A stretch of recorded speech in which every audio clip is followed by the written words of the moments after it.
Hi everyone and welcome to this Ask the Expert video. Today I am joined by Chris Chinnock, who is Executive Director of the 8K Association. Hi Chris. Good morning. Thanks for having me.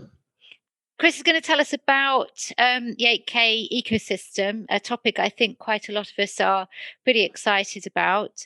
Um, so, Chris, just before we get started on the technical questions, can you just tell us a few words about the 8K Association, please? Sure, no problem. So the 8K Association was formed about 2 years ago, and we've grown to 30 plus members or so today. And we have a few missions. One is to educate the professional 8K ecosystem, and that's content creation through distribution about the advancements that are happening in 8K. And frankly, part of that mission is to kind of reduce the fear of adopting 8K. A lot of pioneers are out there showing that it's not as difficult as some may think. So there's education and evangelizing the professional community. We also want to focus on the consumer market where 8K TVs are out there today. And for that aspect, we have a certification program for 8K TVs that set performance and interface standards that TVs have to make in order to display the certified logo. So that hopefully gives consumers some comfort level if they can buy a 8K TV that will perform at high quality standards. Perhaps the third mission here is to support our members. So we are getting 8K content that our members can use in their various development activities and promotional activities. And we're also working to see if we can use this content with some of the standards organizations and other organizations, again, to help promote the development of the 8K ecosystem and reduce some of the barriers and address some of the challenges. Okay, that's great. And I've noticed some organizations are starting to produce in 8K. Well, what's the benefits of using 8K for live applications? Yeah, so let's talk about that. Live and offline or file-based workflows and have different benefits. In the live environment, there's clearly a desire to do that. The Olympics, which was supposed to be broadcast in 8K by NHK, obviously has been postponed. But they've been broadcasting since December 2018.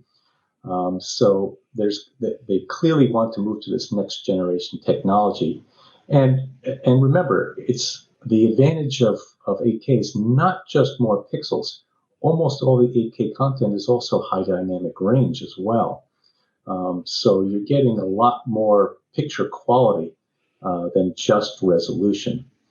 But in a live environment, there are several applications that show some benefits. One, if you want to have archive value, like sporting event, high-profile sporting events, you want to capture that in the highest quality that you can. We recognize that delivering it to consumers today is difficult, but archiving it in 8K is clearly a benefit for longevity of these of the content, and that applies to film and movies as well, of course. And there's also this ability to potentially replace a number of cameras with a single 8K camera. So there's already has been shown that you can mount an 8K camera, let's say high above a playing field or a playing pitch, and you can now have tracked 2K or 4K, multiple tracked 2K or 4K cutouts that can be software defined to follow a player, to follow the ball, and those can be direct to air. So again, that can potentially eliminate camera positions, or you can use the extreme zoom capabilities now to really try and find things that you may have missed with other cameras.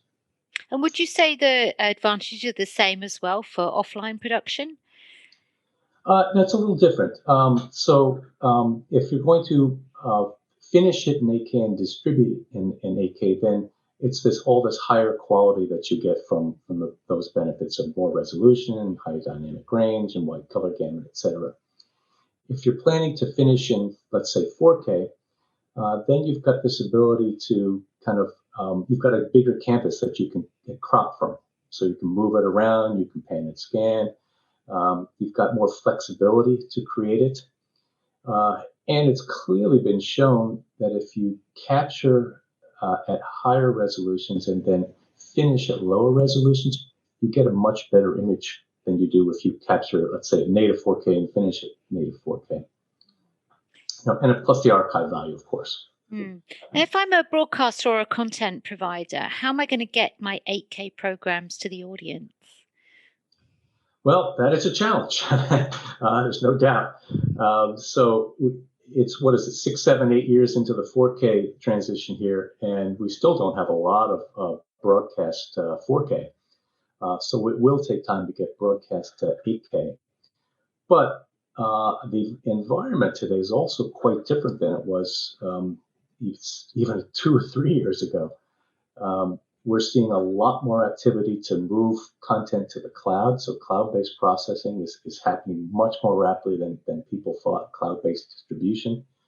I think we're seeing a bigger acceleration of the broadcasters going from the traditional linear broadcast and distribution models to cloud-based models. DVB-I, the Internet Initiative, has just been announced, which allows broadcasters to do both.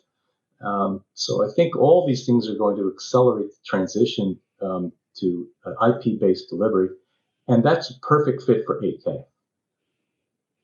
Yeah, that's really encouraging. So what kind of tools and products are available for creatives who want to make 8K programs? Are there the vision mixers, the graphics tools, and all the things you need? There are. Since NHK has pioneered this, they work with their mostly Japanese suppliers to develop that whole ecosystem a number of years ago. And as I said earlier, they've been broadcasting for 2 years now. So yeah, the equipment's there. We're seeing more vendors getting into it. They're adding, a piece or two of 8K equipment every quarter or so. So we clearly have a lot of cameras, probably less variety in the production equipment, but we're also got plenty of TVs out there now too. So yeah, it's not for lack of equipment.